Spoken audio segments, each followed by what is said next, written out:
Rabbi इश्रह ली सदरी व यस्सिर ली अमरी वाहलुल उक़्दतम मिन लिसानी यफ़क़हू क़ौली अऊज़ु बिल्लाहि मिनश शैतानिर रजीम बिस्मिल्लाहिर रहमानिर रहीम। कुरान पाक एक समझने वाली किताब है।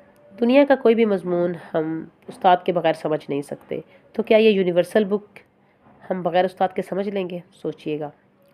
ला युहिब्बुल्लाह पारे की पहली आयत ही बहुत अहम है। शुरू में अल्लाह की वो बात बताई गई जो अल्लाह को पसंद नहीं, तो इसमें वो बहुत सी ऐसी चीज़ें मौजूद होंगी जो अल्लाह को पसंद नहीं है।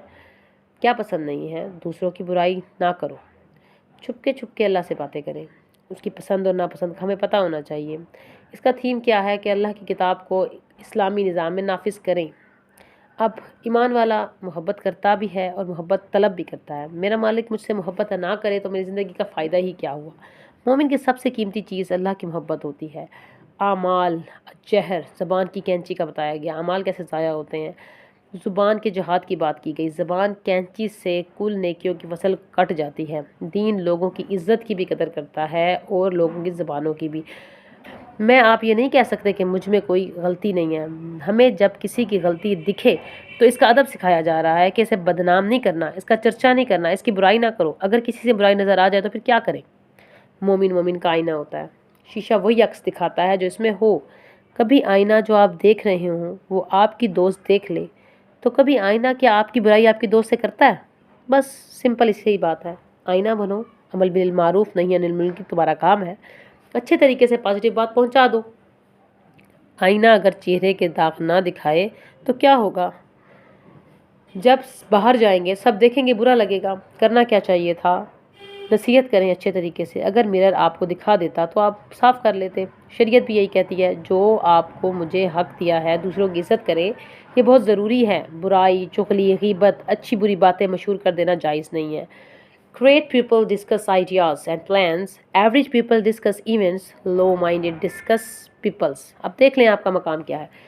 जिस जालिम के जुल्म का चर्चा कर दिया जाए तो मजलूम नहीं रहता। मेरे नबी ने कहा था, किसी मोमिन की पर्दापोशी करो, अल्लाह आपकी पर्दापोशी करेंगे। मुतमईन आप मैं खुश क्यों नहीं है? क्योंकि हम इधर की बात उधर, इधर की बात उधर, इसलिए कहा गया इधर की बात उधर ना करो। मुस्तसिल से ज़िंदगी है। मज़लूम की बद्दुआ से बचो। अगर कोई मज़लूम के मुंह से दुख और तकलीफ़ के टाइम पे कोई बद्दुआ निकल गई तो इसके असरात अच्छे नहीं होंगे।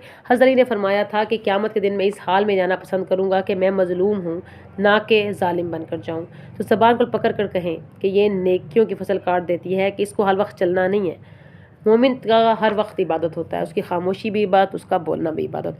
आगे वहदत अदियान की बात की गई। कुछ लोगों ने ये कंसेप्ट बनाया कि नबी को मान लो और दूसरे को ना मानो। एक नबी को मानना, दूसरे को ना मानना, अल्लाह को मानना, नबी को मानना दीन का हिस्सा नहीं है। हम दीन में मर्जी नहीं कर सकते। अल्लाह और रसूल की ज़ात फ़र्क है, मगर बात एक ही है। नबी को दीन से निकाल देंगे तो सलात दुआ बन जाएगी, नमाज ख़त्म हो जाएगी। ख्वाहिश परस्त लोगों के रास्ते की रुकावट नबी होती है, इसलिए वो नबी को पसंद नहीं करते। फिर वो वहदत अदियान का फितना डाल देते हैं। फिर आगे दावत इस्लाम का जिक्र किया कि दुनिया में तौहीद का अहतमाम अभी बाकी है, वक्त अभी कहाँ है, आपके मेरे ज़िम्मे जो काम है।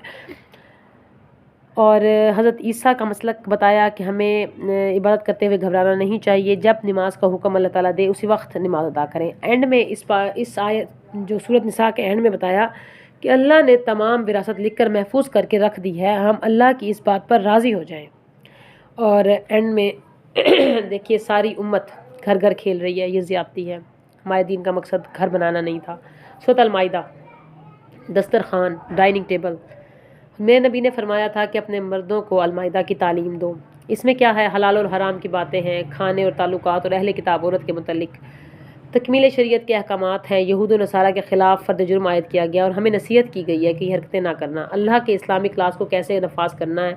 हदीसा से लोगों ने जो दस्तरखान मांगा था इसका जिक्र है और यहूद नसारा को इस्लाम की दावत शिद्दत से दी जा रही है। मुस्लिम गवर्नमेंट के कानून और सज़ा और इस्लामिक लॉज बताए गए। वादा को पूरा करो। मोमिन की ज़िंदगी पाबंद ज़िंदगी होती है। कुछ अहद फितरत के बंधे होते हैं, जैसा कि परवरिश, औलाद की परवरिश के अहद। जिसकी प्रोडक्ट है वही बताएगा ना कि आपके लिए क्या सही है और क्या गलत। तो इस बात को यकीन कर लीजिए कि आपको बनाने वाले ने बताया कि ये चीज़ सही है, ये सही। दिल खोल कर गिल्ट महसूस मत कीजिए, पर खुशी से पाबंदियों को कबूल कीजिए, क्योंकि आपके बनाने वाला बता रहा है कि ये चीज़ें जायज़ नहीं है। इस्लामिक तहज़ीब का मजाक ना उड़ाया जाए।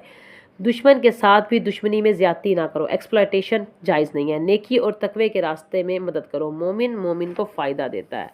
अपने फ़राइज़ अदा करने के बाद दूसरों की नेकी में ताउन करो, और जिसकी मदद आप कर रहे हो देख लो कि इसकी मदद के बाद वो काम गुनाह का काम तो नहीं कर रहा। ये कंसेप्ट क्लियर होने चाहिए। शरीयत इस्लाम में हराम चीज़ें 4 हैं, और जो कैटल्स हैं जो घास फूस खाती हैं वो ज़िबा की जाएंगी या वो मुर्दार होंगी। ज़िबा की गई तो वो हलाल होंगी, मुर्दार होंगी तो हराम होगी। बीट्स गोश्त खाते हैं तो वो जायज़ नहीं है। ज़िबा करने के बाद हुब्बुल वरीद, कॉन्शियस ख़त्म हो जाता है और हुब्बुल वरीद से तड़पने से खून निकल जाता है। ब्लड गटर का काम करता है और पानी जैसा काम करता है। ब्लड मिला गोश्त गंदा होता है। जब ज़िबा करेंगे बिस्मिल्लाह अल्लाहु अकबर, इजाज़त अल्लाह की, अल्लाह कैन आई टेक दिस, और ब्लड हराम है। सूअर का गोश्त हराम है, वो एक गंदा जानवर है, इसकी आदतें पसंदीदा नहीं है, बल्कि उसका जिस्म का जो स्ट्रक्चर है इंसान से मिलता है। जो बीमारी उसके अंदर है वो इंसान में भी आने का ख़तरा है, इसलिए रोक दिया गया कि इंसान उसको मत खाओ। और इसके अलावा किसी बुत या शैतान के नाम पर ज़िबा किया हुआ जानवर जायज़ नहीं है। या फिर पेमिस्ट्री, सितारों का हाल, गैब का इल्म, लॉटरी वगैरह फ़िस्क है, इस पीछे मत जाएं। हदीस में आया जो किसी नजूमी के पास गया और इससे पूछा 40 दिन तक इसकी नमाज़ कबूल नहीं होगी। 5957 नंबर की हदीस है।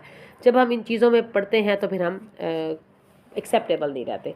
खुदा का शुक्र है अल्लाह ने गैब छुपा रखा है। कुछ चीज़ें आखिरत पर भी छोड़ दो, हर चीज़ का मालूम होना ज़रूरी नहीं है। जो चीज़ तुम्हें जन्नत के करीब कर सकती है और दोज़ख से दूर बचा सकती है, तुम्हें इसका इल्म दे दिया गया। मेरे नबी ने फरमाया था किताब पढ़ने वाले बहुत हैं लेकिन वज़ाइफ के ज़रिए से, लेकिन समझने वाले बहुत कम हैं। तमाम पाक चीज़ें हलाल हैं। मुस्लिम औरत से निकाह और खुराक के बारे में बताया गया आगे मज़ीद। पहले दोस्ती करना गैर पसंदीदा अमर है। लड़का लड़की का डायरेक्ट कम्युनिकेशन पसंदीदा नहीं है, जज्बात उभरते हैं और इस तरह से प्रॉब्लम्स क्रिएट होती हैं, दीन मुतासिर होता है। और फिर आयत नंबर 6 में वज़ू के अहकामात बताए, वज़ू, गुस्ल, तहारत के मुकम्मल। फिर कुरान सुनो और आपको दिल के साथ सुनना है। कुरान सुनकर दिल नरम होने के बजाय सख्त कब होता है? जब हम उसको अमल नहीं करते, जब हम सुन नहीं रहे होते। कुरान पढ़ने और अमल ना करे तो दिल सख्त हो जाता है। कुरान सुनते हुए बातें करने से भी दिल सख्त हो जाता है। ना एक नेमत है और इस पर अमल करना इससे भी बड़ी नेमत है। ये सिर्फ इसको फ़ायदा देगा जो इसके दिल में ठहरेगा, जिसकी आंखों से झलकेगा, इसके अमल में उतरेगा। याद रखिए अल्लाह ने आपके मेरे तजवीद और मखारिज सुनकर हमें जन्नत नहीं देनी, तो इसके लिए जिसने पढ़कर सुनकर भरपूर हक अदा किया। दुआ है अल्लाह ताला हमारी ज़िंदगी का हिस्सा बनाए, दिल की मिट्टी नरम हो, फिर नेकियों के पौधे लगें। हर दिन नई कोशिश करनी है इंशाअल्लाह। तालीमात का बड़ा हिस्सा फरमोश कर दिया गया है। फ़िरका परस्ती कब होती है? जब नेगेटिव जज्बात जन्म लेते हैं। पूरे कुरान को कम लोग पढ़ते हैं, मगर 5 सूरा और 10 सूरा बहुत लोग पढ़ते हैं। पूरा कुरान पढ़कर जो अमल करेगा वो हर वक्त का मुस्लिम है। कुरान की मुकम्मल तरतीब के साथ दीन के टुकड़े करने से कुरान काबिल अमल नहीं रहता। इस कुरान को पढ़ने से पहले हम अंधेरों में जी रहे थे। जब वो लोग अल्लाह की किताब पर जमा होंगे तो इख्तलाफ, बुग़्ज़ और हसद इनमें निकल जाएगा। फोकस्ड होकर सुनेंगे, दूसरी बातों को छोड़ देंगे, जहन और दिल के ख्यालात निकाल देंगे, ज़बान के साथ दिल और दिमाग को खामोश कर देंगे। फिर अंधेरे से रोशनी का सफ़र शुरू होता है। अल्लाह ताला का वजूद रोशन कर दिया गया है।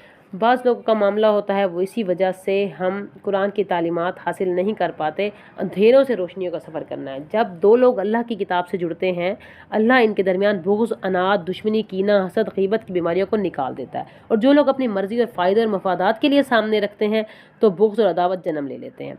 मेरे अंदर कोई बुग़्ज़ और अनाद, अदावत, नफ़रत है तो इसका एक ही हल है, इस किताब को फोकस्ड होकर समझें। इस वक्त भी मेरे दिल में जो और ख़यालात आ जाएँ, दूसरी बातें आ जाएँ तो इसे झटक दें। मेरे अल्लाह से मेरी डायरेक्ट कॉल मिली हुई है। हमारे अपने सवालात के जवाब उस वक्त मिलेंगे। अकेले बैठकर दुआ करें और अपना जितना फोकस्ड ज़्यादा होगा इतनी जल्दी जवाब मिलेगा। अगर शक होने लगे तो फिर अल्लाह से दुआ करें। जिनके साथ आप रहते हैं आपको इनकी नीयतों पर शक होने लगे, जिन पर जान देते हैं आप देखें सज़ा क्या मिलती है, इनकी नीयतों पर शक होने लग जाता है। ऐसे वक्त में एक लफ्ज़ ना बोलें, अकेले में अपने रब से दुआ मांगें, ए अल्लाह ये शैतान के वस्वसे हैं, मुझे इनसे निकाल दे, आमीन। अमल का क्या है? आखिरी दिन तक, बरज़ख और कब्र के अंधेरे तक हमने मेहनत करती रहनी है। मान लो अल्लाह के यहाँ नसब नहीं चलेगा, अमल चलेगा। आज मुसलमानों का यही हाल है। एटीट्यूड क्या है? हम बहुत प्यारे हैं, लाडले हैं, उम्मत मोहम्मदिया, सैयद ज़ादे कुरैशी। हर इंसान की ज़िंदगी में कमज़ोर लम्हे आते हैं, करना चाहते हैं, कर नहीं पाते। तो अल्लाह ने तो काम लेना है तो ले ले। हम दुआ करेंगे किसी को साथ हमारे लगाना है, तू लगा दे। या अल्लाह मेरे लिए मुश्किल है, तू आसान कर दे। मत इंसान को कुछ कहें, कुछ नहीं कर सकते इंसान। 2 बातें कहें, अल्लाह से रिश्ता जोड़ें। जो भी मसले होंगे दीन के, निजी, माशरती, शोहर की बीवी के मसाइल, बच्चों के मसाइल, सब अल्लाह ने हल करने हैं। अल्लाह की दावत दी, इतनी बार दी, फिर भी लोग इस्लाम पर ना आए, तो क्या हक़ नहीं बनता अल्लाह ताला का पूछने का आपसे? आज मैं और आप कितने खुशनसीब हैं, इस नबी की तरफ दावत दी गई, फिर मेरे आपके लिए क्या हुज्जत रह जाती है कि हम इस नबी की सुन्नत पर अमल ना करें, इसके मिशन पे शामिल ना हो।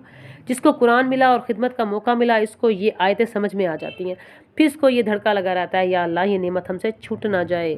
सुनने वाले भी खिदमत दे रहे हैं, इसलिए ख़ुद से पूछिए, क्या मैं इस दीन के सफ़र को नेमत समझती हूँ? फिर अगर मैं इसकी नाकदरी करूँ तो मैं नहीं बचूँगी। और जो लोग इस काम को बीच में छोड़कर बाहर खड़े हो जाते हैं, तमाशाई बन के खड़े हो जाते हैं, वो इसकी नाकदरी करते हैं, वो गवाही दे रहे होते हैं कि उन्होंने इसको नेमत नहीं समझा।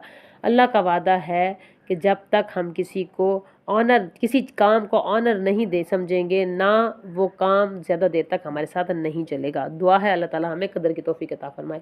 अल्लाह खिदमत की और हमने इन्हें किस तरह इस्तेमाल किया, समझ लीजिए। मोटिव चाहिए, इसका मतलब है हमने अल्लाह ताला के लिए नहीं किया था, तारीफ़ के लिए किया था, लोगों के लिए, शोहरत के लिए। जब तक पूरी नीयत अल्लाह के लिए ना हो जाएगी, आपकी बात में असर नहीं होगा।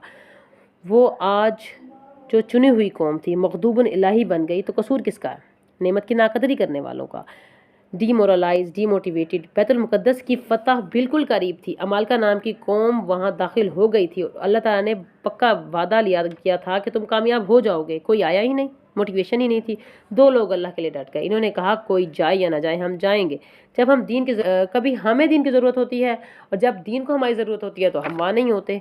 तो ये लीडरशिप का किरदार अदा करना है। असल बात ये होती है कि ना सुननी है, ना सुनवानी है, ना करनी है, बस काम काम काम। यही लोग होते हैं जो हर हाल में दीन के लिए हाजिर रहते हैं, लेकिन जिसके अंदर कुछ खामियां पैदा हो जाती हैं, फिर वो कहते हैं इन्ना हाहुना कायदून, हम तो वहाँ बैठे हैं, तुम जाओ तो अपने रब के साथ जाके उन लोगों से लड़ो।